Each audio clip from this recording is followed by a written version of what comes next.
noite, Quaraci, Ubaitaba, boa noite. Boa noite. Eu não. Eu quero é que você se pique logo. Me dê minha sala. Lá nele. Desligou? Não.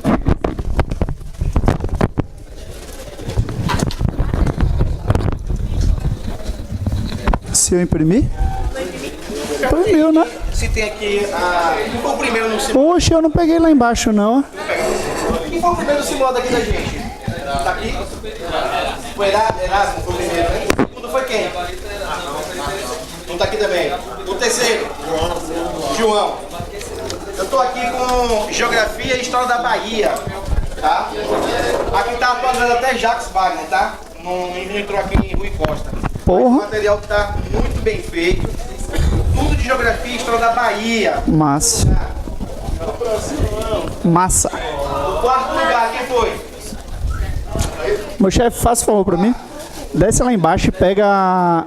Desce lá embaixo, ó. Desce, por favor, e pede a Paula pra ela mandar as atividades. Eu esqueci de pegar, por favor.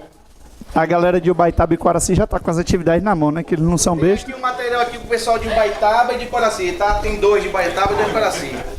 Eu separei. Um abraço pra você. Vá com Deus, meu filho.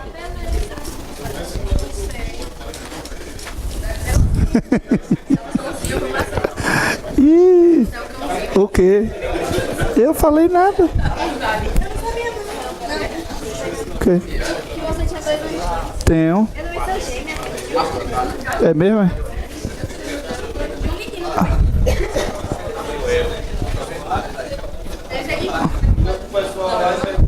Rapaz, a letra dele até que é bonitinha, né?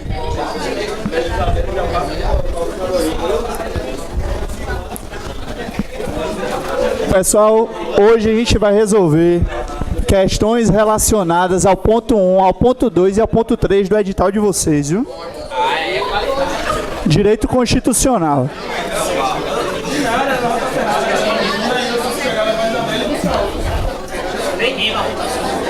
Lá ele.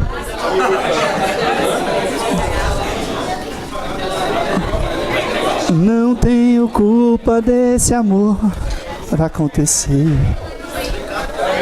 Foi você que quis assim.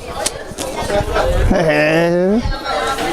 Em outra vida eu fui cantor. Hã? Então eu tô amoroso hoje. Não é não, rapaz. Depois de hoje eu só vou trabalhar no meio do mês de agosto, ó. Felicidade. 30 dias de folga. Vou poder organizar minha vida. Graças a Deus. Hã? É, sim, sim. Não são férias, não. Não. É porque eu trabalhei bastante. Aí já distribui pro pessoal aí já. Oi? Porra, velho. Eu estou sofrendo bullying.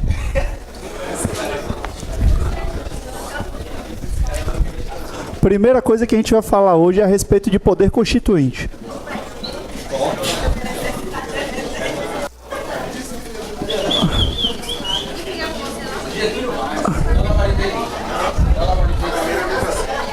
E na aula de português, quem constitui o quê? Alguma coisa, né? Quem constitui alguma coisa. E o poder constituinte constitui alguma coisa. Se nós falamos em poder constituinte, vocês já estudaram. Poder constituinte constitui o quê? Ô, rapaz, tá parecendo uma feira isso aqui.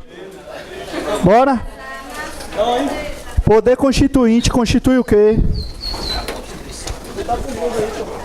Por favor, em primeiro lugar, vocês precisam pensar que o poder é de vocês.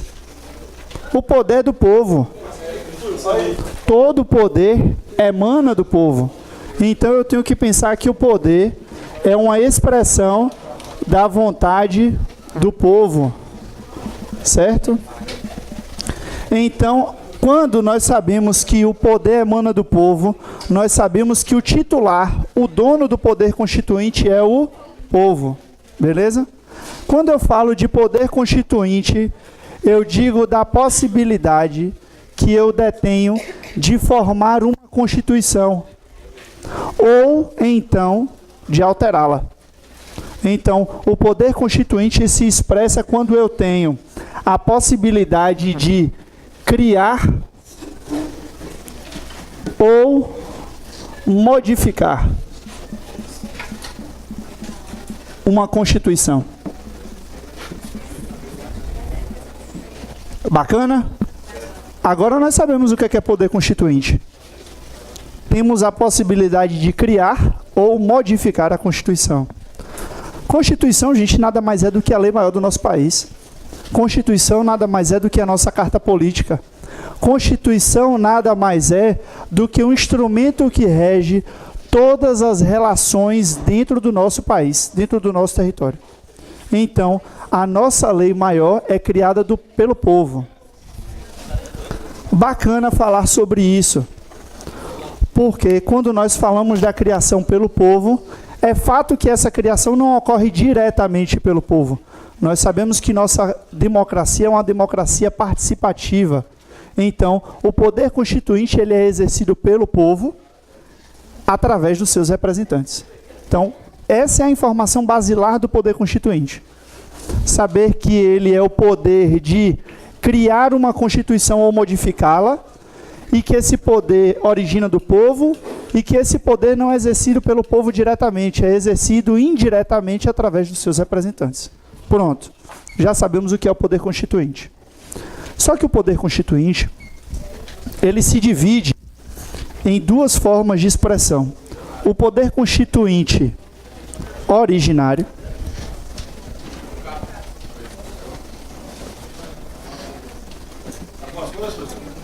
não sei não. E o poder constituinte derivado.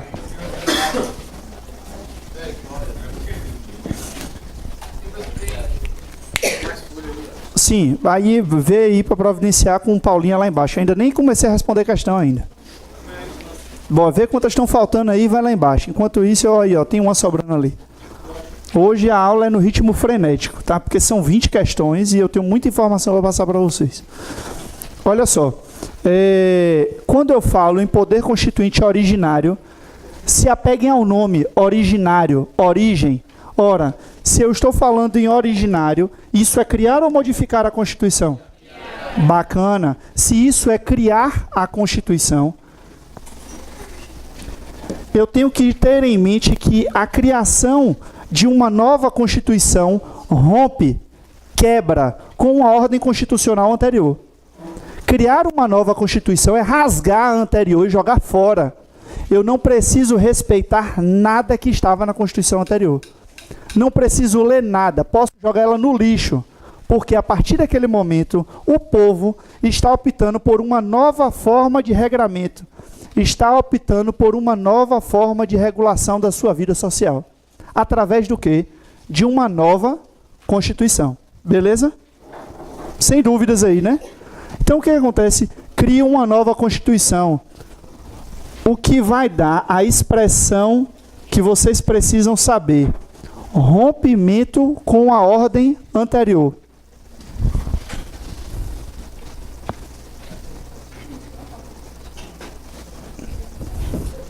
Com a ordem jurídica anterior.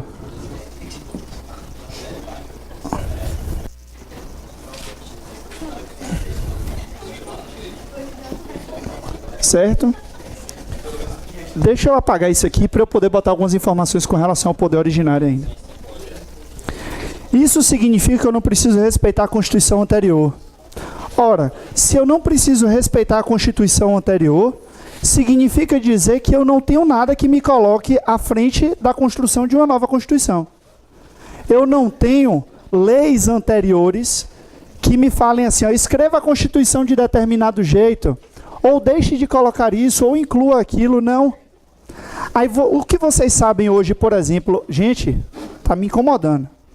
O que vocês sabem hoje a respeito de direitos fundamentais, por exemplo, cláusulas pétreas. Se eu for escrever uma nova Constituição, isso não me importa. Eu posso construir cláusulas pétreas novas. Porque eu estou criando uma nova Constituição, rompendo com a ordem jurídica anterior. Certo? Algumas questões vão dizer para vocês o seguinte: o que é escrito numa nova Constituição vem da vontade divina. É mentira. Porque vem de leis internacionais. É mentira. O que é construído numa nova Constituição é vontade política do povo, através dos seus representantes.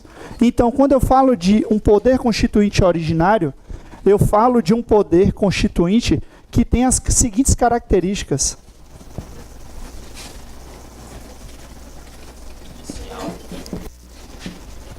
Ele é inicial, como meu amigo aqui falou. Ele é ilimitado.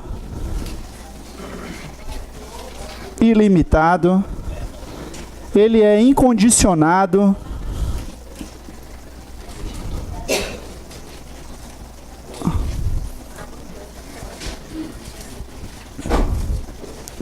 Ele é político. E mais, ele é permanente.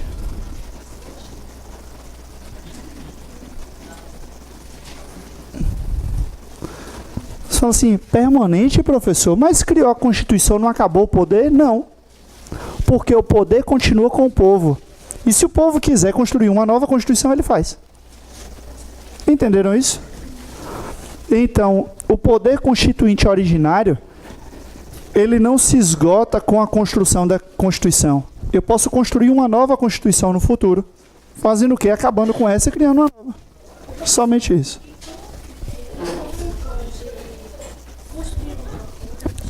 Normalmente isso ocorre através de processos revolucionários. Normalmente a revolução vem acompanhada de uma nova Constituição. Pelo menos no mundo moderno, né? Ela poderia gerar uma anarquia, a ausência completa de leis. Mas o comum é que uma Constituição ou uma revolução venha acompanhada de uma nova Constituição. Oi? Não, o que tem aqui é meu. Então, o poder constituinte originário, ele é isso, beleza? Eu preciso ligar aqui, né?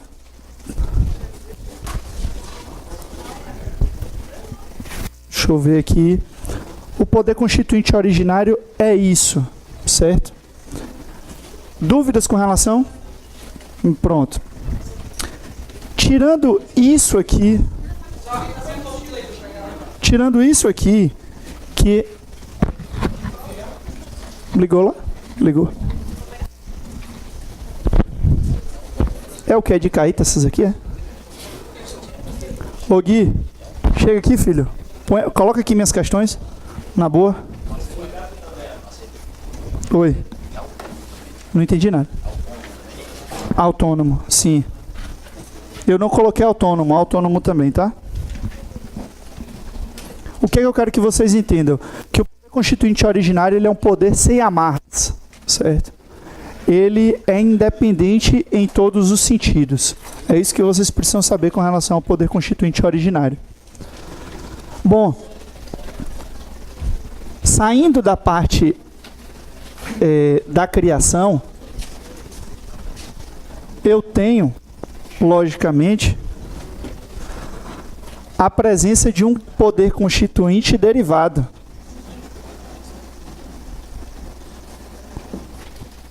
Derivado porque o poder constituinte aqui estabelecido decorre da Constituição Federal. Ele deriva de alguém, deriva de alguma coisa. Ele deriva da Constituição Federal. Pronto. O que a Constituição fala aqui, ó? Há a possibilidade de revisão. Revisão. Revisão de quê, professor? Da Constituição Federal. Oi? Hoje. É. Então, tem aí uns questões de hoje aí. Mas se não tem aí, não tem problema não. Não tem problema não. Tem problema não, fique tranquilo. Fique tranquilo, fique tranquilo. Tá tudo resolvido. Todo mundo tá com questão aí, a galera de Quaraciubaitaba também tá. A gente lê as questões, beleza?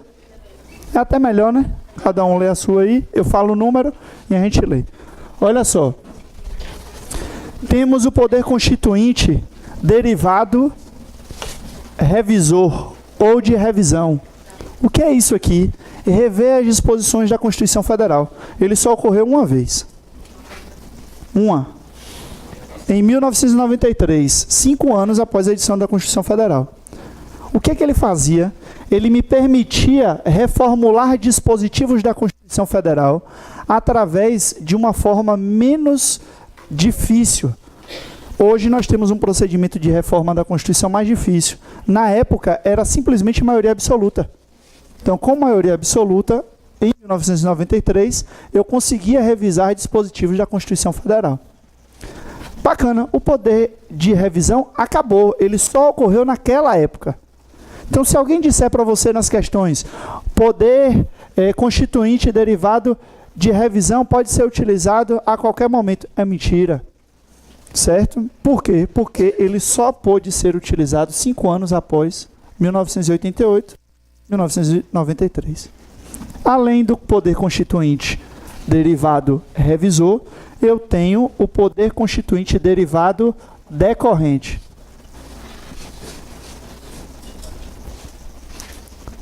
Alguém sabe o que é esse? Sabe. A Constituição Federal autoriza os estados a construírem suas próprias constituições. Então, ele autoriza os estados a criar estados, certo?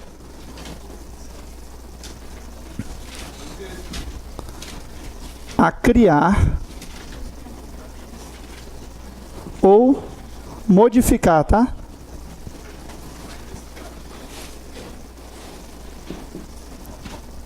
Suas constituições estaduais.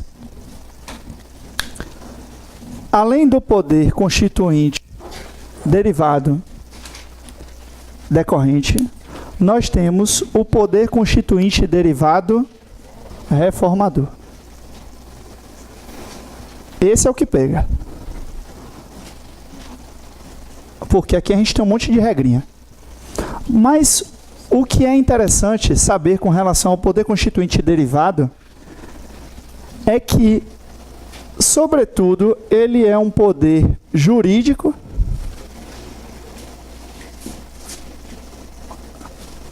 ilimitado.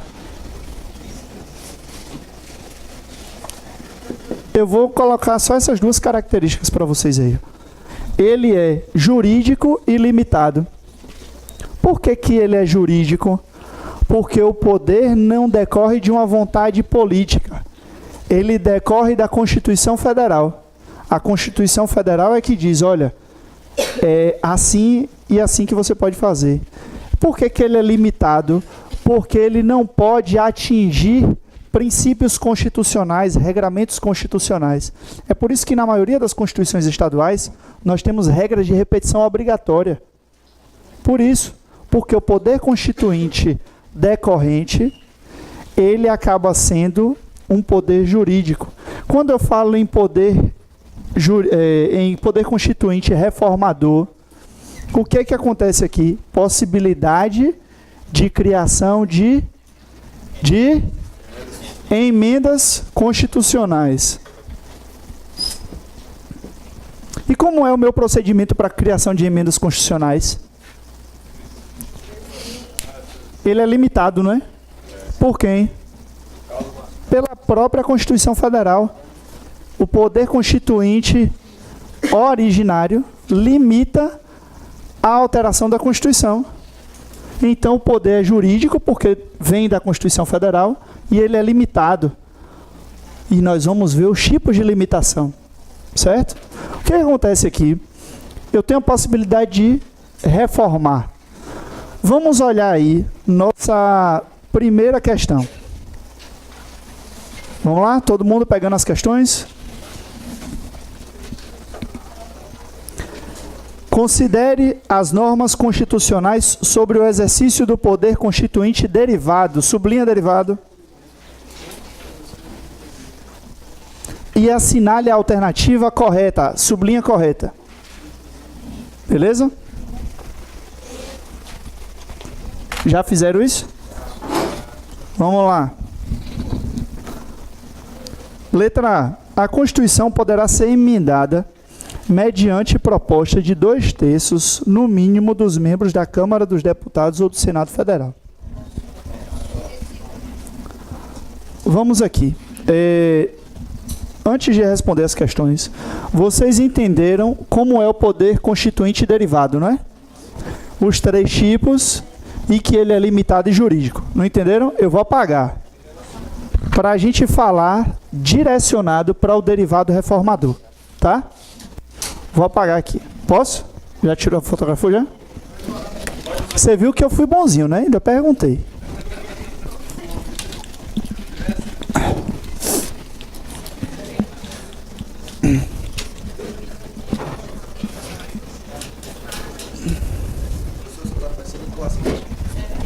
Por quê?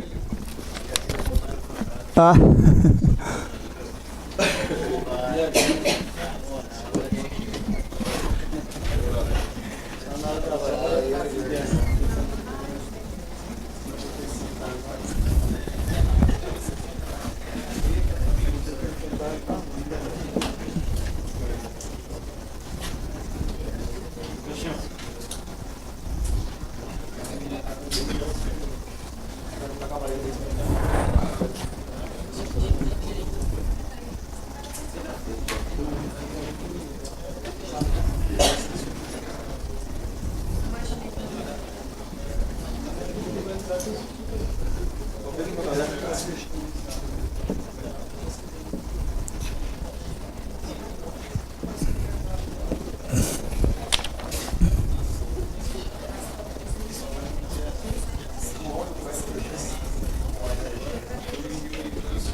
Bora.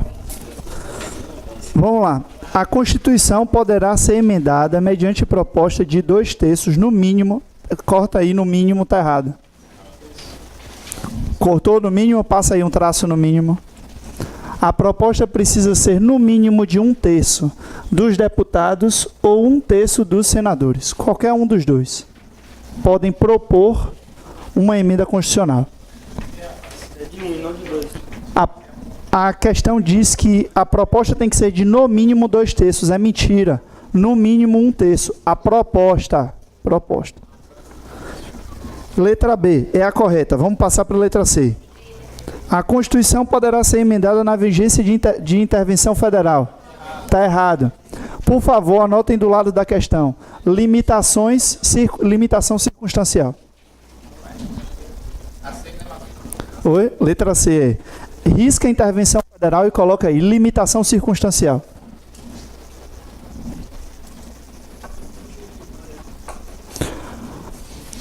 A limitação circunstancial. O que acontece? A Constituição Federal ela pode ser emendada, e isso é poder constituinte derivado reformador.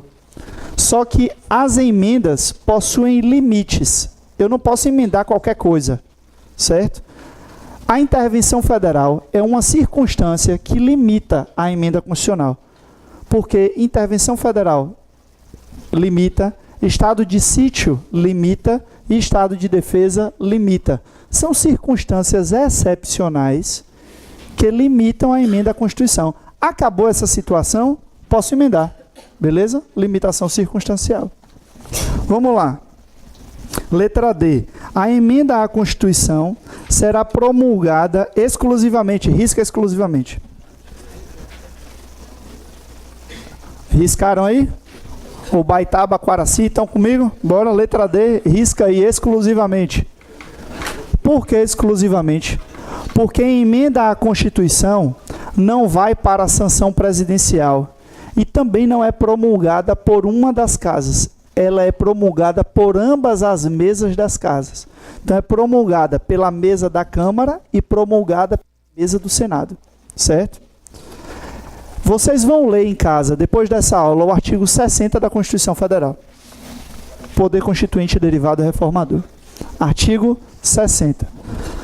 Então, por que a letra B está correta? Porque ela fala exatamente isso aqui, ó. Mais da metade das assembleias legislativas dos estados podem propor uma emenda à Constituição, desde que cada uma delas se manifeste por maioria relativa dos seus membros. Certo? Tranquilo aí, gente? Pronto, vamos passar para a segunda questão. Isso aqui eu estou falando de proposição, tá? Pronto. Agora a gente apaga a proposição. E vamos falar a respeito dos limites, que é justamente o conteúdo da nossa segunda questão. Olha só.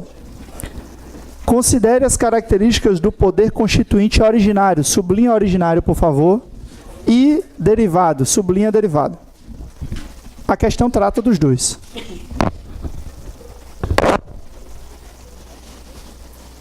E, por fim, ela diz para você assinalar a opção correta. Sublinha correta. Feito isso, vamos ler. Pula a alternativa A, que é a resposta certa, e vamos para a letra B. A impossibilidade de reapresentação de uma proposta de emenda constitucional rejeitada antes da sessão legislativa seguinte constitui limitação circunstancial, corta circunstancial, do exercício do poder constituinte derivado. Se ele tivesse colocado aí formal, estava certo. Porque o que acontece? Vamos lá. Limites. Os limites na nossa Constituição são de 3 ordens: circunstanciais,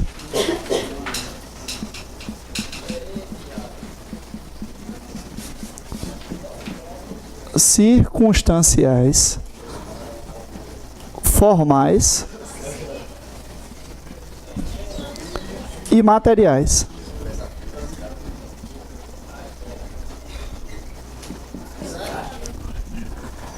Fácil, como se fosse mastigar água aqui essa porra. Por quê? Só temos 3 circunstâncias que impedem a emenda à Constituição. Circunstância, gente, é uma situação excepcional, certo? Que me impede de alterar a Constituição. São 3, eu acabei de falar. Estado de defesa, estado de sítio e intervenção federal. Beleza? São só essas 3 circunstâncias. Saindo dessa limitação circunstancial, eu tenho limitações formais. Coloque do lado das limitações formais aí o artigo 60 da Constituição Federal. Colocaram? Temos também as limitações materiais. As limitações materiais estão previstas no artigo 60, parágrafo 4º. Pronto. O que é uma limitação formal? A forma, o modo como você faz a emenda. A emenda, se você fosse costurar uma porra de uma coxa de retalho, você tem forma de fazer isso. Como é que você vai fazer? Coloca os quadradinhos, as bolinhas, sei lá que desgraça você vai... Maria. O que você vai fazer? Coloca uma do lado da outra, costura por cima, por baixo, arremata, faz... Eu não sei costurar, mas você tem uma forma de costurar. Se você não fizer certo, o que vai acontecer? A coxa vai se desfazer. Na emenda constitucional, a coisa acontece da mesma maneira. Se a forma não é obedecida, a emenda é inconstitucional. Por quê? Porque ela não obedeceu ao processo legislativo estampado no artigo 60. Então, isso é uma limitação formal. Se você não obedece à forma, a Constituição não pode ser emendada. Pronto, pulou a parte formal, eu tenho a limitação material. Esse vocês sabem de qual salteado está na ponta da língua. Sabe quais são? As cláusulas pétreas. Ah, professor, eu não sei quais são. Lê a porra do artigo 60, parágrafo 4º. Que fala que as cláusulas pétreas são o quê? A forma federativa, o voto direto, secreto, universal, os direitos e garantias individuais e também... Tem mais um. Ah, esqueci agora. Vou voltar. 60, parágrafo 4º. É porque eu estou no embalo, estou no Eu tô até sentindo calor já aqui. Calor por causa da jaqueta, ô miserável. Olha só. Então, eu tenho as 3 formas de limitação. Então, bora ler o resto da questão? Olha lá, ó, letra C. Então, essa limitação da letra B é o quê? Formal ou material? Formal. Letra C. Poder constituinte originário deve ser exercido de forma a conservar a ordem jurídica anterior. Opa, tá certo? O que é que ele faz? Ele quebra com a ordem anterior. Ele não tem que respeitar nada, ele é ilimitado. Certo? E obedecer às regras do processo legislativo. Foda-se o processo legislativo para o poder originário. Certo? Letra D. Diversamente do poder constituinte derivado, que é político. O poder constituinte derivado é político? É jurídico, porque ele decorre da Constituição Federal. A Constituição Federal é uma norma jurídica, então eu tenho um poder constituinte que é jurídico.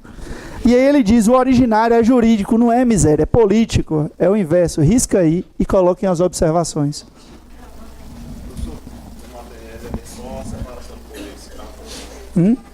Ah, é que ficou faltando, né? Massa.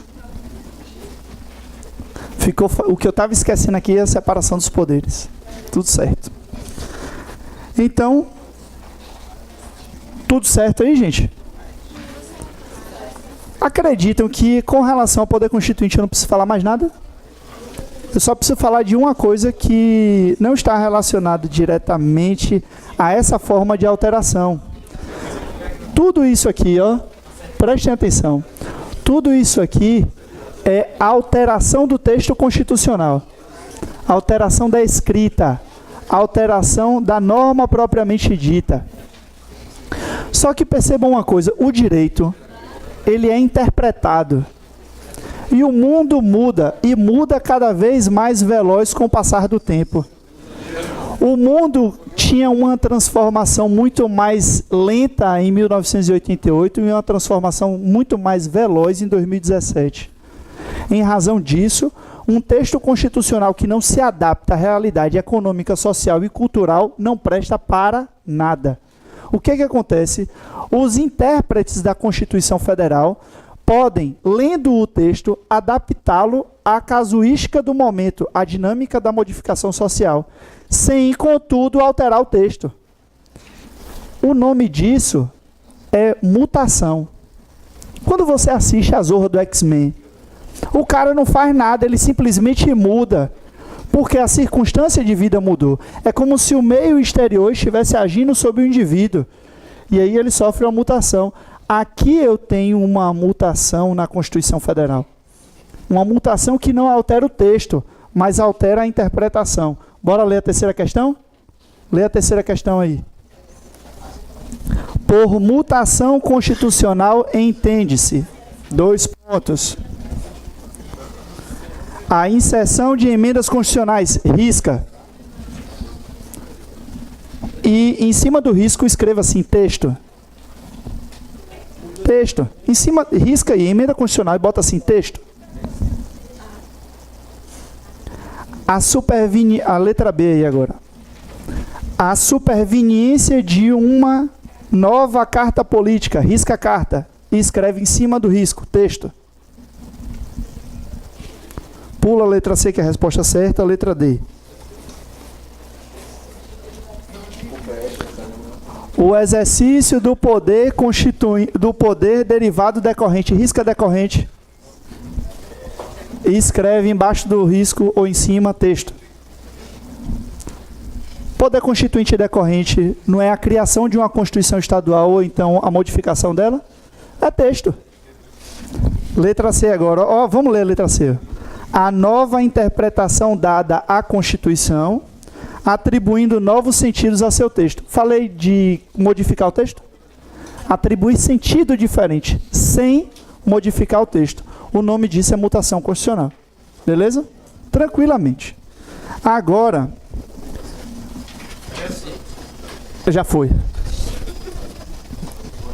Ficou 1 hora aqui no quadro, porra.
Sandália? Sandália, né, velho? É coisa, né?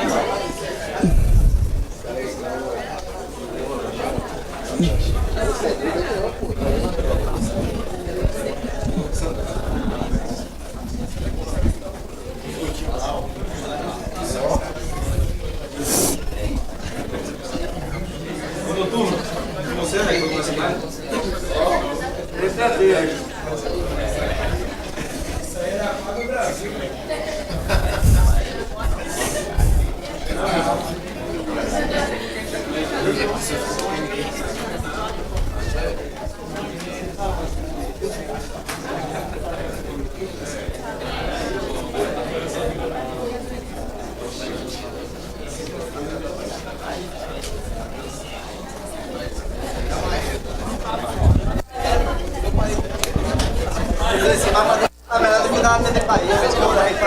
Fica quieto.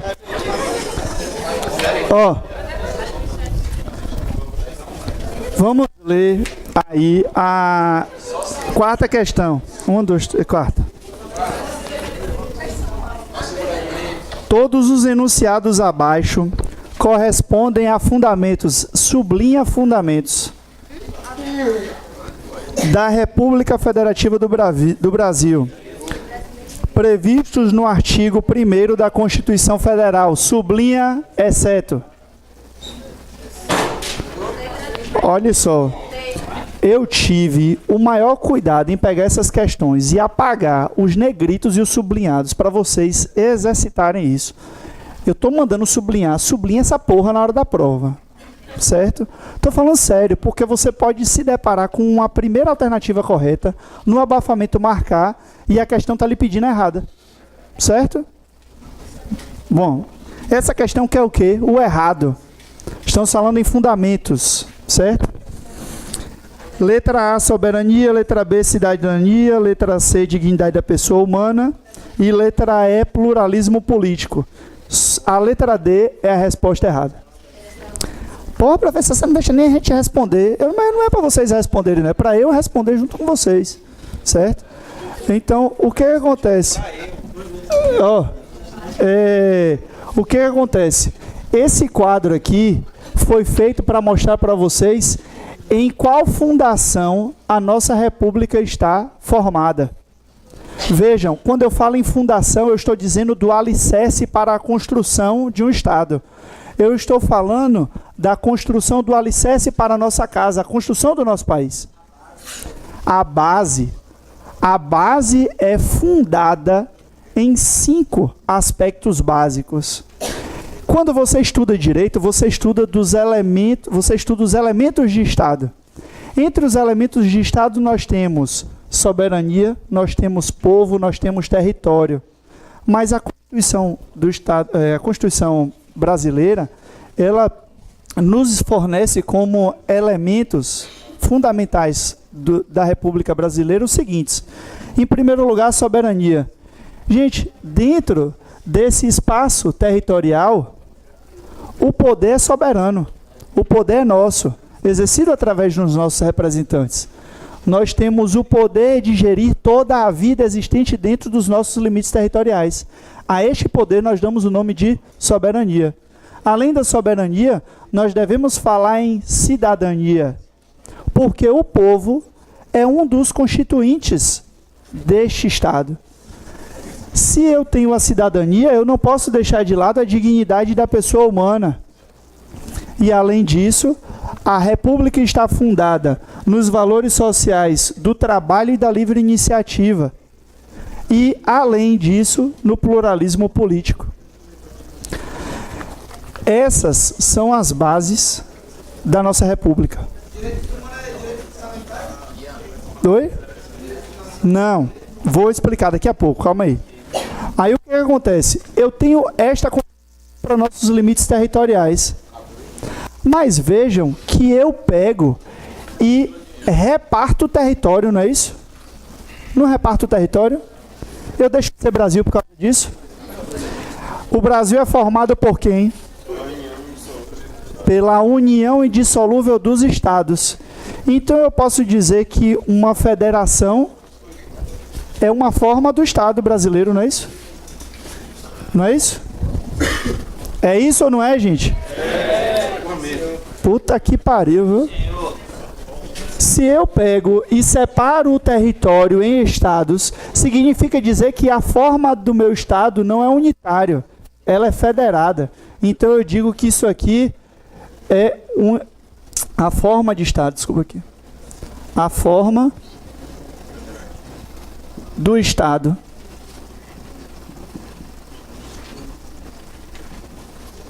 É o quê?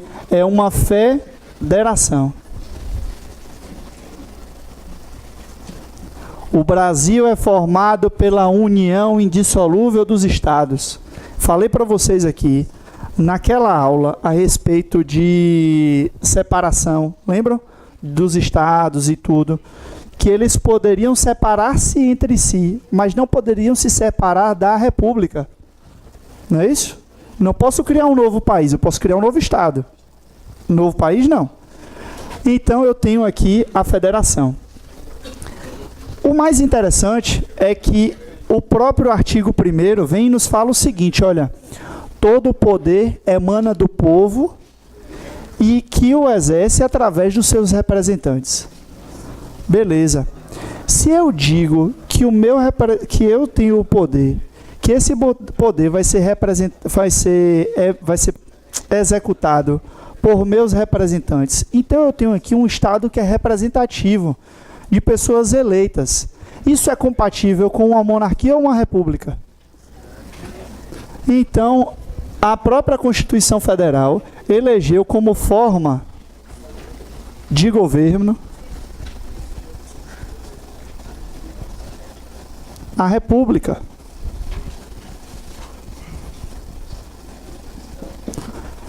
Então, quando você lê lá a República Federativa do Brasil, quer dizer que você tem naquela expressão a forma de Estado e a forma de governo. Forma da República, que é a forma de governo, que é a República, e a forma de Estado, que é uma federação. Resolvemos o problema? Só que o sistema é foda. O sistema se corrompe, o sistema se reorganiza. Tropa de elite. Líderes, tropa de elite. Então lembra, porra, que o sistema é foda e ele é gerido normalmente por pessoas que se corrompem. Nosso sistema é o quê? Parlamentarista ou presidencialista? Então eu posso dizer que o sistema é foda, com pH de farmácia e 2O de cooperativo e pH de farmácia, 2O de cooperativa e 2D de TOD. Sistema presidencialista.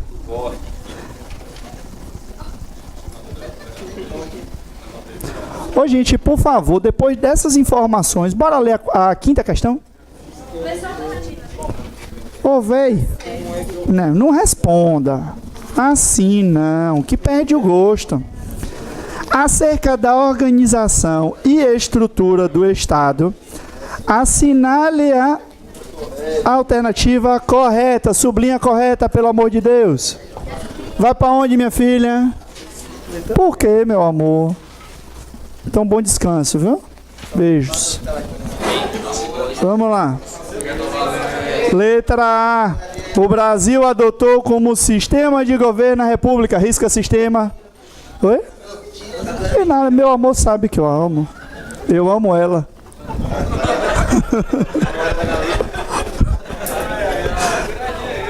Já leram aí, né? Risca aí, por quê? Se fosse sistema de governo, qual sistema seria? Beleza. República é forma de governo. República, miséria. O Estado brasileiro é federado. São estados. Lembra dos estados? Letra B. O Brasil adotou como forma de governo a monarquia. E, vixe Maria, você risca logo de cara. Pronto. Essa foi... Não sabe nada, risca logo. Letra C. O Brasil adotou como forma de Estado a República. No. Quando eu falo de Estado, eu falo de Estados Federados. Letra D. O Brasil adotou como forma de governo a República. Massa. O presidencialismo como sistema de governo. Massa. E a federação como forma de Estado. Show. Tudo certo na Bahia e no Brasil. Brasil, sil. Agora vamos ler a próxima questão, letra C. Vamos lá. Próxima questão, número 6. Tô doido.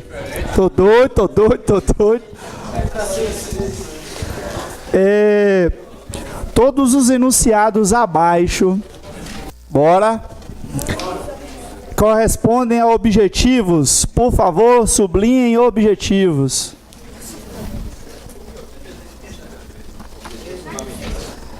Quais são os objetivos? Qual é o objetivo principal de vocês estando aqui nessa aula hoje?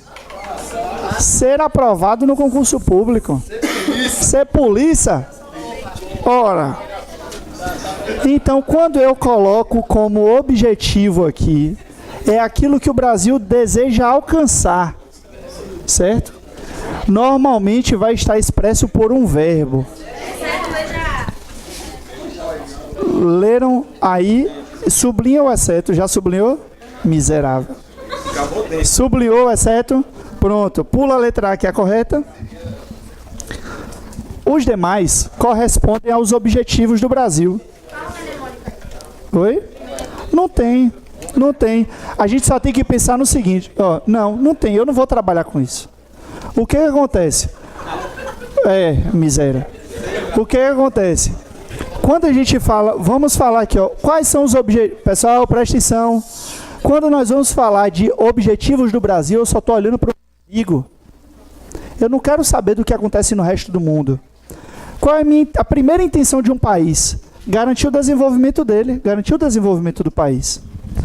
E se eu falo em um país que prima pela dignidade da pessoa humana, eu vou agir aqui de acordo com os ideais da Revolução Francesa, que é o quê? Criar uma sociedade livre, uma sociedade justa e uma sociedade solidária. E além disso, não adianta nada falar sobre a Revolução Francesa se eu não garantir a erradicação da pobreza e a marginalização. Se eu não fizer isso, eu não tenho como garantir. Então, erradicar a pobreza e a marginalização e reduzir as desigualdades sociais e regionais. E não somente isso, tratar todos como iguais. Por isso que ele vem dizer assim, promover o bem de todos, sem preconceitos ou qualquer outra forma de discriminação. Os objetivos do Brasil são somente esses 4. Quando ele vem e coloca aqui, promover a cooperação entre os povos para o progresso da humanidade, eu estou olhando para o meu umbigo? Estou olhando para fora. Vou dar umas dicas com relação à questão seguinte, que diz respeito à forma como o Brasil se relaciona com os outros países. Vamos ler a próxima questão. Não, essa eu errei porque eu não diminuí, né? Está no maiúsculo aqui, mas você sublinha para fazer o teste. Não é princípio expressamente previsto na Constituição que rege o Brasil nas relações internacionais. Letra A é a nossa resposta. Por quê? Falei de dignidade da pessoa humana como fundamento. Então, uma coisa que pode confundir vocês entre um e o outro, sabe o que é? Prevalência dos direitos humanos. Certo? Alguém comentou aí direitos humanos. Os direitos humanos, eles só aparecem aqui pra gente no âmbito internacional. Lembram que eu falei para vocês da universalização dos direitos humanos? Isso requer necessariamente a relação com outros estados, certo? Então, direitos humanos não vão cair nessa pegadinha, não está como fundamento, certo? Dignidade da pessoa humana, sim. O Brasil, ele vai se reger na ordem internacional da seguinte forma, assegurando a independência nacional, certo? Não intervir em outros países, trabalhar com a paz, vedar os conflitos armados, certo? Ou seja, não agir de acordo com a guerra e garantir a paz, e vai conferir, inclusive, asilo político para as outras pessoas, para as pessoas que estão sendo perseguidas.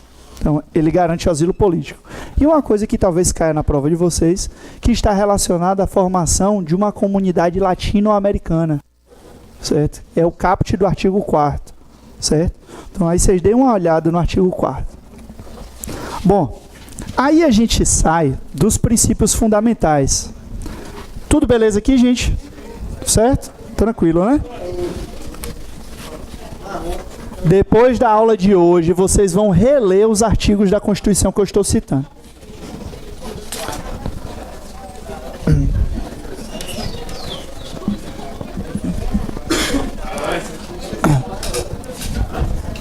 Por favor, pulem a questão. Aí a gente tem mais uma questão. Vocês vão pular essa questão. Vocês vão passar para a questão que está escrita assim: considerando as normas da Constituição Federal, assinale a alternativa correta sobre os nascidos na República. Olha aí, procura aí. É porque aqui o meu não está numerado, é por isso que eu pedi para vocês pularem. Vamos falar a respeito de nacionalidade. Para aí para 11, né? Letra 11? É para aí para 11.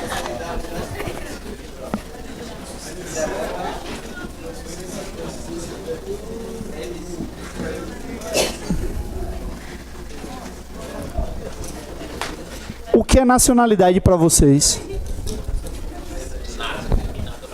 Ah, não. Aí são os tipos de nacionalidade. Hã? Isso. É uma relação entre a pessoa e o Estado. Significa dizer que com a nacionalidade eu passo a integrar o povo.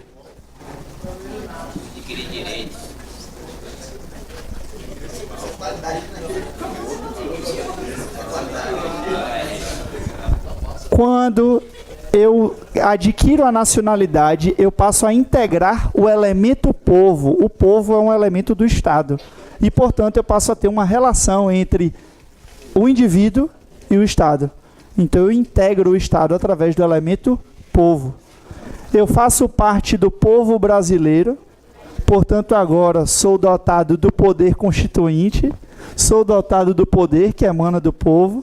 Então, eu passo a exercer em plenitude aquilo que um nacional pode exercer. Só que eu tenho uma diferenciação quando eu falo de nacionalidade. E essa diferenciação gira em torno da nacionalidade inata ou naturalizada.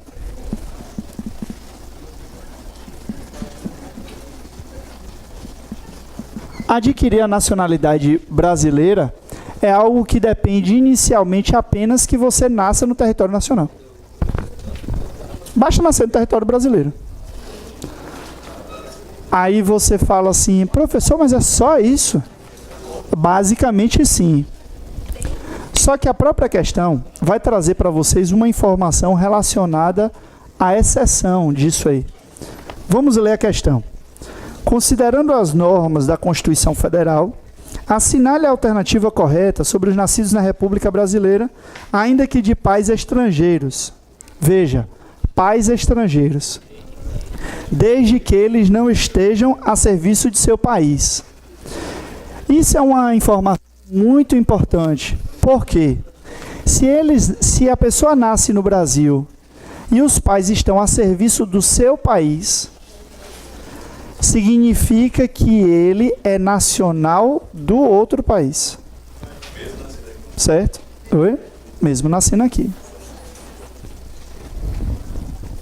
Tem umas questões que fazem as pegadinhas, mas não é o caso da IBFC, que a IBFC é muito letra da lei. Que diz o seguinte, por exemplo, um australiano vai para a França a serviço da Alemanha. E seu filho nasce lá. Ele é o quê? Olha que desgraça. Ele é o quê? Vai para a França. Quando eu venho botar a exceção, eu digo a serviço do seu país. Ele foi a serviço de outro país. Entendeu? Umas idiotices, né? Mas vamos lá. Quando eu venho para a nacionalidade inata, eu preciso saber com relação a essa informação. Oi? O quê? O brasileiro ia serviço de outro país. Tem. Eu tenho uma amiga que trabalha na Organização dos Estados Americanos. Ela sendo brasileira, poderia trabalhar por um outro país, por exemplo, fazendo serviço de intérprete. Entendeu? Vamos ler aqui as alternativas. Aqui diz que, ainda que de pais estrangeiros, desde que não estejam a serviço do país. São o quê, gente? Brasileiros natos. Está dizendo basicamente o que a gente acabou de dizer a respeito do nascimento. Território. Se os pais estivessem a serviço do país, a nacionalidade dos pais, certo? Por isso essa exceção. Outra coisa, o brasileiro é nato também quando ele nasce no exterior e os pais dele, qualquer um deles, não são os dois, esteja a serviço do Brasil, certo? Temos uma outra possibilidade também. Os pais vão, um dos dois é brasileiro, não estão a serviço, mas a criança é registrada numa repartição brasileira. Então, aí ele é brasileiro nato. Ou então, quando essa criança retorne ao Brasil e opte a qualquer tempo, após a maioridade, pela nacionalidade brasileira. Certo? Bom, agora vamos ler a outra questão. O que, gente? Já está respondendo a outra, né? Letra D. E se eu lhe disser que você errou? Então vamos lá. Presta atenção, viu? Assinale a alternativa correta sobre o tema de nacionalidade, conforme as regras da Constituição Brasileira de 88. É brasileiro naturalizado aquele que nascer na República Federativa do Brasil e for filho de estrangeiros em viagem de negócios. Corta naturalizado. Isso aí é brasileiro nato. Eles estão em viagem de negócios, ou negócios particulares, não está relacionado ao país, né? Letra B. É brasileiro naturalizado aquele que nascer no exterior, sendo filho de diplomatas brasileiros em viagem oficial. Está errado. O brasileiro nato. Letra C. É brasileiro naturalizado aquele que adquirir a nacionalidade brasileira, exigidas, em qualquer caso, apenas residência por um ano ininterrupto e idoneidade moral. Por favor, risquem aí, em qualquer caso, e um ano ininterrupto. Por quê? Vou explicar agora. Isso é naturalização relacionada às pessoas oriundas de países de língua portuguesa, certo? Desculpe. São os portugueses. Desculpe, os portugueses. Desculpe, tá certo. Um ano ininterrupto. Coloque uma observação aí com relação aos demais estrangeiros. Demais estrangeiros que vivam no Brasil há 15 anos ininterruptamente e não possuam condenação criminal, eles também podem se naturalizar brasileiros. Além desta possibilidade, qualquer pessoa, qualquer estrangeiro, pode pleitear a naturalização brasileira. Certo? Logicamente que nós temos o Estatuto do Estrangeiro, que vai gerar um processo administrativo para que ele venha com... 15 anos de outra nacionalidade que não portuguesa.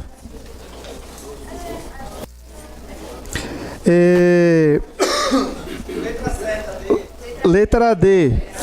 Calma que a gente não leu a D ainda.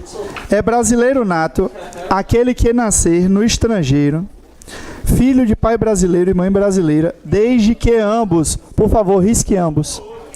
Qualquer um dos dois. Quê? É língua portuguesa mesmo? Língua portuguesa, viu, filho? Eu tô falando aqui, ele me corrigiu e falou, será que é mesmo? É porque aí a gente tem, ó, Guiné... Hã? Ok. Ah, sim. Eu fui no embalo aqui, eu viajei. Então fique quieto da próxima vez, hein? Me levou no erro. Oi?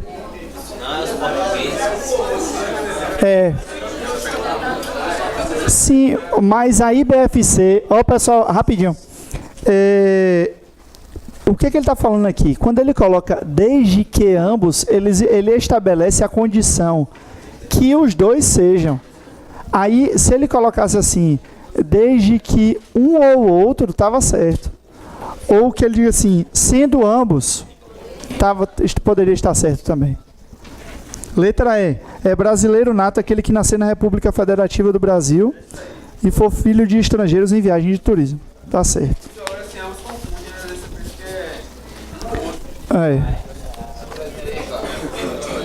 Você tem que ir sublinhando. Vão sublinhando as informações na questão. Pessoal, ó. É importante a gente sublinhar as informações para a gente não incorrer em erro. Vamos lá, ó. Considere as regras. Bora? Considere as regras da Constituição Federal sobre nacionalidade e assinale a alternativa correta. Sublinha correta, por favor. Letra A. A nacionalidade adquirida, também chamada de secundária, está correto. É a naturalização, certo? São sinônimos. Se estabelece necessariamente pelos critérios de existência de parentesco. Por favor, risca aí. Pode riscar. Vínculo de parentesco é desnecessário para a naturalização. Pelo contrário, quando eu falo de vínculo de parentesco, a gente está mais para a nacionalidade originária, para a nacionalidade inata, certo?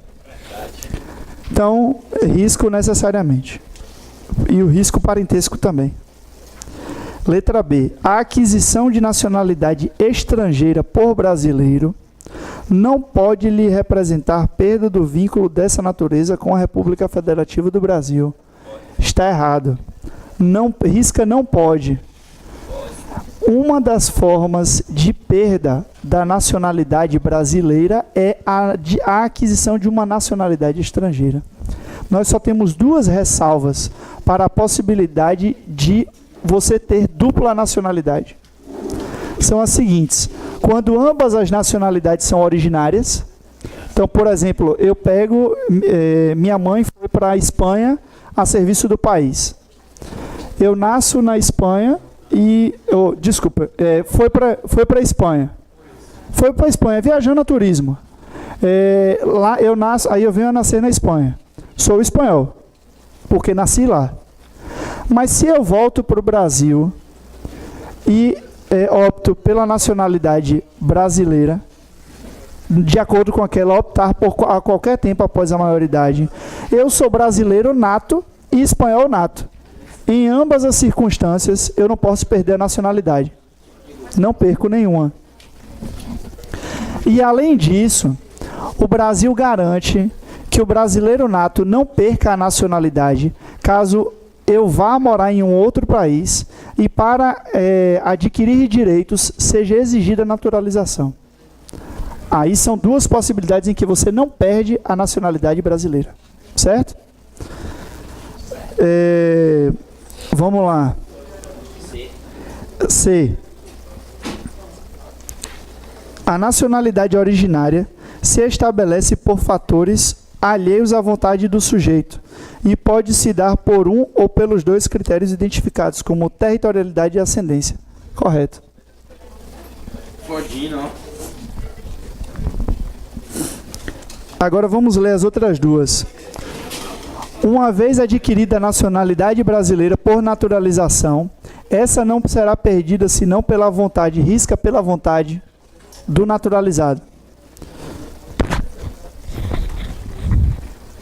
A perda da nacionalidade em razão da naturalização pode ocorrer em razão da prática de crime em momento anterior ao processo de naturalização, crime comum, certo?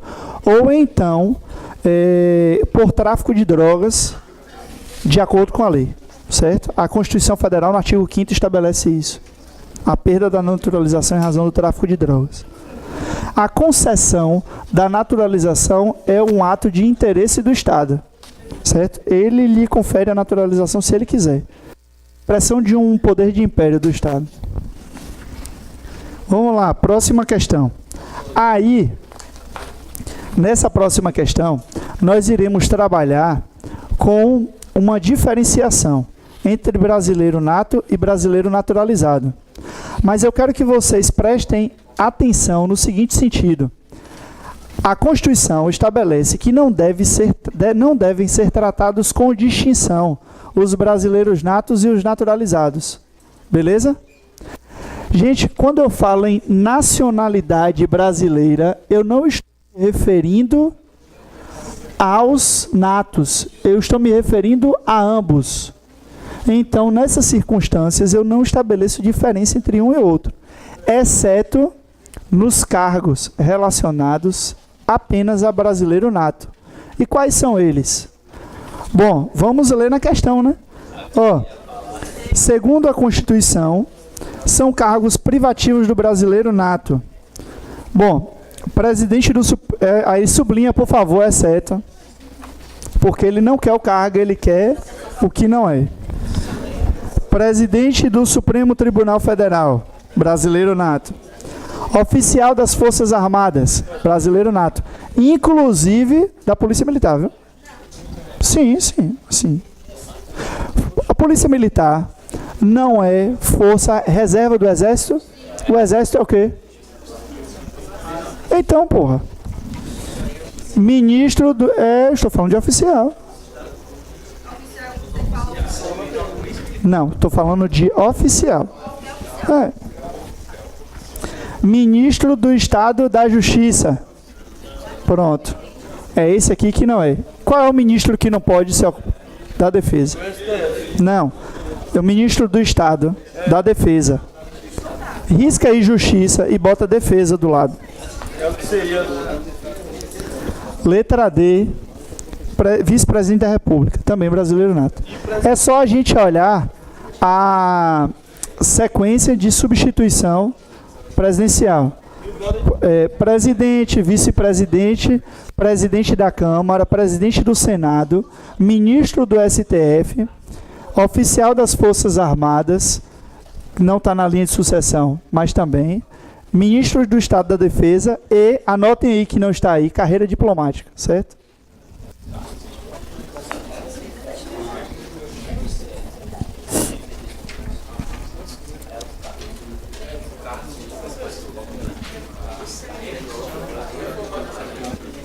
Hã? Pra que você quer saber isso? De quê? Você está falando... Quem preside o CNJ é o que ele está falando aí, é o presidente do STF. E o presidente e o ministro do STJ assume o papel de corretor.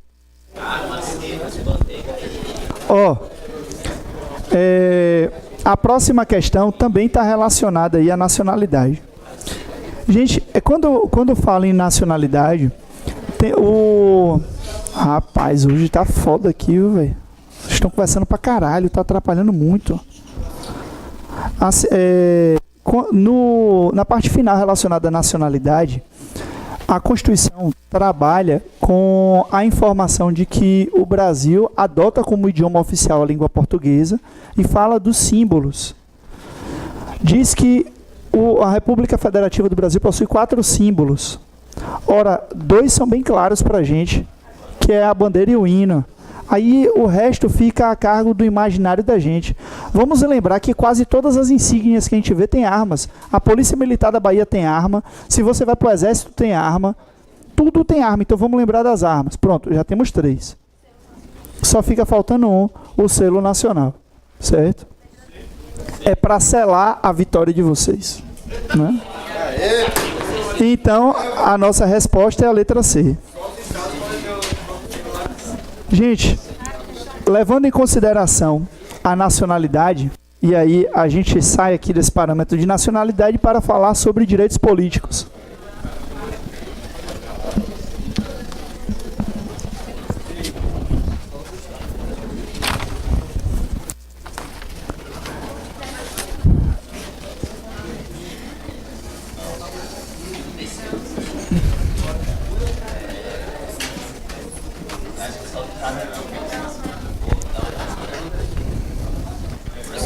Oi. Mas tá perguntando, se são os estados podem. Como é que é?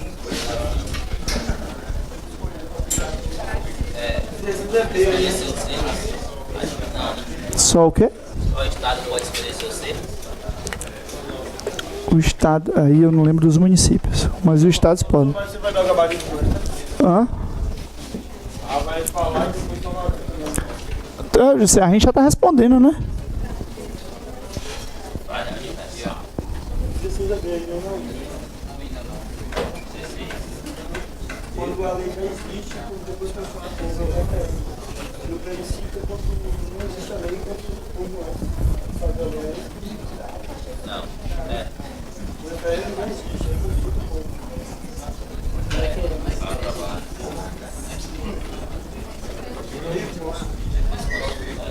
Então, aí a questão da lei que já existe, é contra a ato de aprovar ou negar o que tem sido medido. É o referendo aí.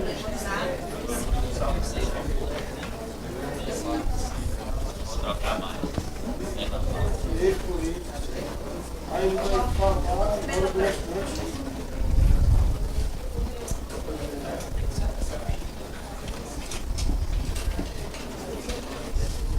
Você colocou por dois, né?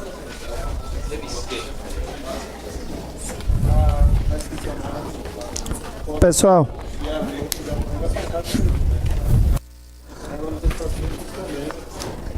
quando a gente fala em exercício dos direitos políticos, em ter direitos políticos, a primeira coisa que a gente tem que pensar é que o direito político ele é exercido através do sufrágio universal.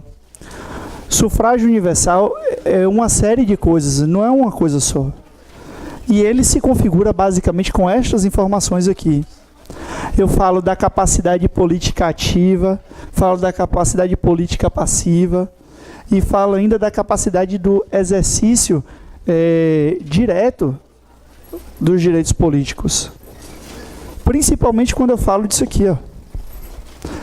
Quando você vem e diz no artigo 1º que todo poder emana do povo, que será exercido através dos seus representantes ou diretamente na forma da lei. O diretamente na forma da lei está aqui. A gente vai ver isso.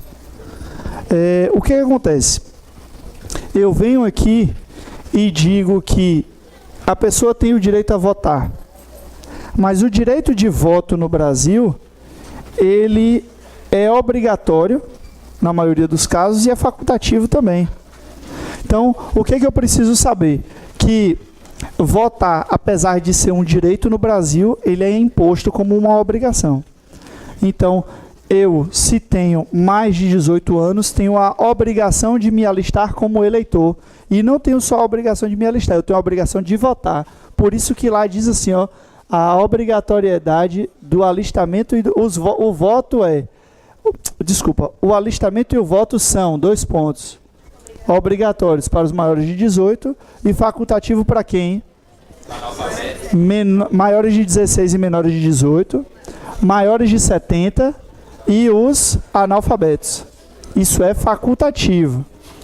Mas eu tenho uma imposição onde não é possível votar. Os estrangeiros não podem votar e os conscritos. Quem são os conscritos? Aqueles que se inscrevem no serviço militar obrigatório, certo? No período em que eles ainda estiverem conscritos. Beleza? Essa capacidade de votar, ela é bastante interessante, porque ela me dá aqui esse alistamento e esse voto na verdade mais o alistamento, ele me revela a capacidade para propor ação popular. A ação popular só pode ser proposta por cidadão. E a cidadania é verificada quando você está no pleno gozo dos direitos políticos. E isso é verificado através do alistamento eleitoral, que revela os direitos políticos. Então, tenho essas informações com relação ao votar. E ao ser votado. Ser votado significa dizer que você tem a capacidade de ser eleito, né? A elegibilidade. É assim que a Constituição fala. Então, vamos falar primeiro vamos responder a questão aqui. Aí a gente passa adiante.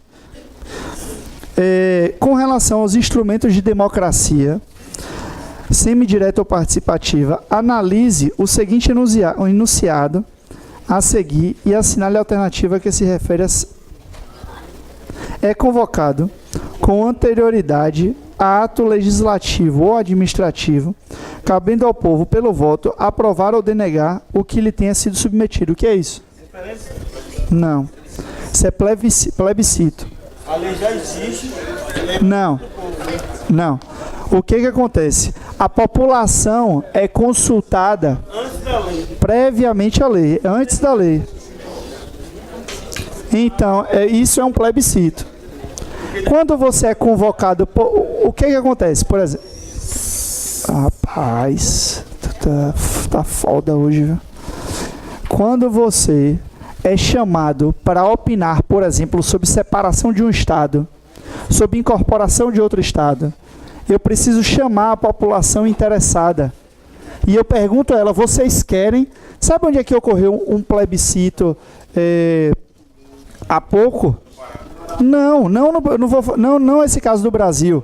Na Inglaterra, a respeito da saída da União Europeia. Aquilo é um plebiscito. E aí, vocês querem? Pronto, aí se você disser quero, aí as regras vão ser estabelecidas através do Poder Legislativo. Beleza? Se eu faço a lei, no caso do Brasil, o Estatuto do Desarmamento, ele foi feito e entrou em vigor. Depois a população foi consultada para saber se ela queria que ele fosse mantido. Isso é um referendo. Quando a população chega e diz assim, quero, ela está referendando aquilo que já foi feito. Então, isso é um referendo. E a iniciativa popular é o quê? É a possibilidade de a população propor leis. Anotem um mnemônico aí, já, meu amigo estava pedindo aqui na estante. Anote aí do lado de iniciativa popular. 15 de março. 15/03. Oi? Foi você que pediu. 15 de março. Significa dizer que é 1% da população, ou 1% dividido em 5 estados, com no mínimo 0,3% em cada um desses estados. Não, isso aí não leve em consideração. Não. A próxima questão agora.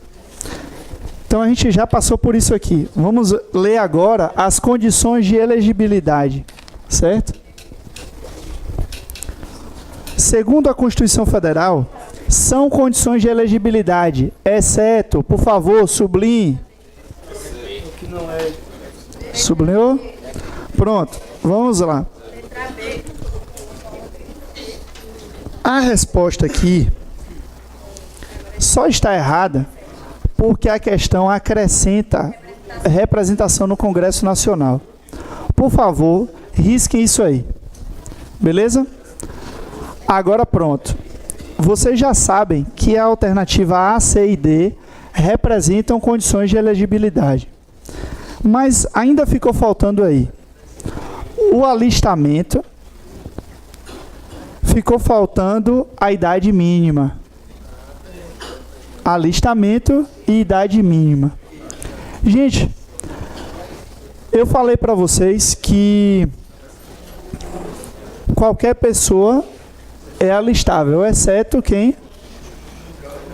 Quem é que não é alistável? Estrangeiro e conscrito. Nessa circunstância, aquele que não é alistável também não é elegível. Então, por favor, do alistamento que eu pedi para vocês anotarem aí, puxa uma setinha e coloca assim, militar. Temos que lembrar dos militares. Não, o analfabeto não é elegível. É porque eu não coloquei aqui ainda. Sim, não. O analfabeto, ele é alistável, facultativamente. Ele pode se alistar. Pode se alistar. Ele só não pode ser eleito. Não, ele não está falando isso. Ele disse que o analfabeto não pode ser alistável. Não foi isso que você falou? Coloquem aí.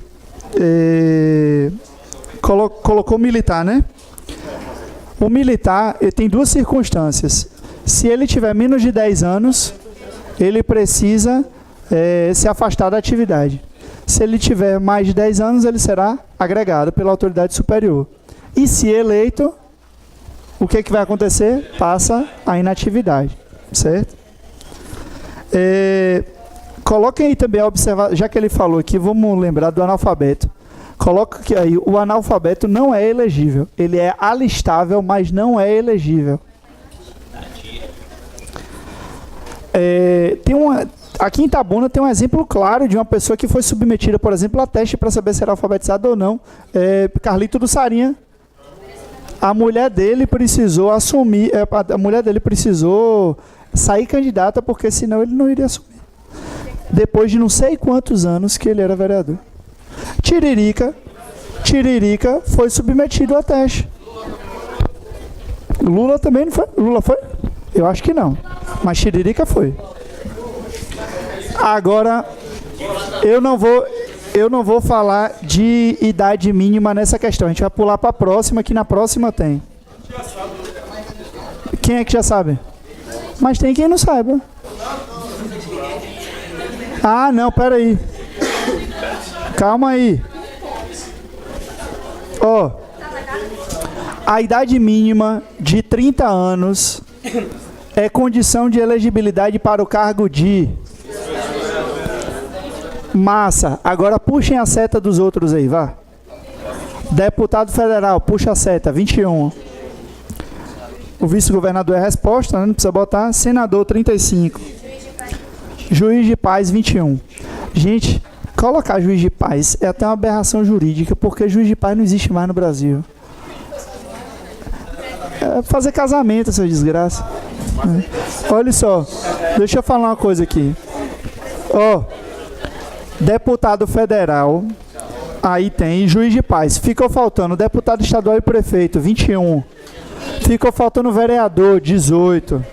Presidente, 35. Vice-presidente, 35. E o senador que já está aqui, 35. Certo? Eu vou fazer as outras duas questões. Vou. Vocês vão segurar aí. Gui, você segura aí mais 5 minutinhos aí? A galera lá de Baitaba, Quaraci, bora pra gente terminar aqui. As questões que eu pulei são só 3, certo? Elas são relacionadas a direitos e garantias fundamentais. O que vocês vão fazer? Vocês respondem em casa e façam o seguinte: risquem e marquem do lado da alternativa errada e do lado da alternativa certa o inciso correspondente. Isso é um ótimo exercício, certo? Vamos lá. As assertivas abaixo descritas estão previstas na Constituição como hipóteses de perda ou suspensão. Por favor, sublinhe aí. Perda e sublinhe suspensão. Não são a mesma coisa. Porque a questão pode cobrar de você saber o que é perda e o que é suspensão. No caso aqui, ela embolou tudo no balaio. Assinale a alternativa que não corresponde. Por favor, sublinhe o não corresponde a uma dessas hipóteses. Antes de mais nada, as hipóteses de perda ou suspensão são taxativas. Significa dizer que eu não posso criar novas, eu não posso ampliar. E isso é uma cláusula pétrea da Constituição, não pode ser modificada. Certo? Então, vamos lá. Pula a letra A, que é a correta. Vamos para a letra B. Incapacidade civil absoluta. Posso dizer aqui, o doido. o cara fica doidão, perde a noção da realidade e aquilo não tem cura. Chama-se incapacidade civil absoluta. Ele não pode mais regular os próprios atos. Na nossa ordem jurídica, essa incapacidade só pode ser determinada por sentença judicial, em um processo normalmente denominado de ação de curatela, certo? Então, é a incapacidade civil absoluta. Veja que eu estou falando absoluta e não relativa, tá? Letra C. Relativa significa dizer que a pessoa pode recobrar a capacidade. Absoluta porque o negócio já está sedimentado, então ele perde mesmo o direito político. Letra C. Condenação criminal transitada em julgado, enquanto durarem seus efeitos. Porra, a própria questão lhe dá a resposta. Enquanto durarem seus efeitos. Isso é perda ou suspensão? Suspensão, miserável. Recusa de cumprir a obrigação a todos os impostos ou prestação alternativa. Também é suspensão. Certo? Letra E. Improbidade administrativa. Também é suspensão. Inclusive, cada ato de improbidade gera uma quantidade de anos. A própria lei estabelece. Tal ato, 4 anos, 6 anos, 8 anos. A lei estabelece assim, certo? Então, a nossa resposta aqui é a letra A, extradição de brasileiro nato. O Brasil não extradita brasileiro nato, certo? Existe regulamentação própria para extradição, certo? Vamos lá. A última questão. Com relação aos direitos políticos previstos no artigo 15, assinale a alternativa correta, sublinha correta. Pula a letra A, que é a correta. Letra B.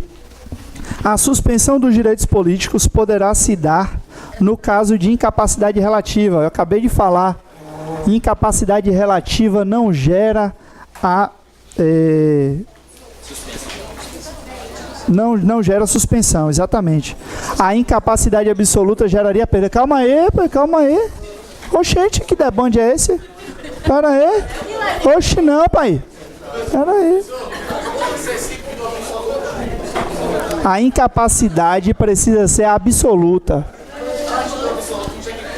Não, a incapacidade tem que ser absoluta. São cassados... Caçado é a mesma coisa que perder, né? Os direitos políticos, no caso de condenação criminal, não, são suspensos. Letra D, são cassados os direitos políticos no caso de improbidade administrativa. Não, são suspensos. A nossa resposta é a letra A. Beleza? Galera, eu vou passar o gabarito das 3 questões que a gente não respondeu, viu? Fiquem com Deus e um grande abraço.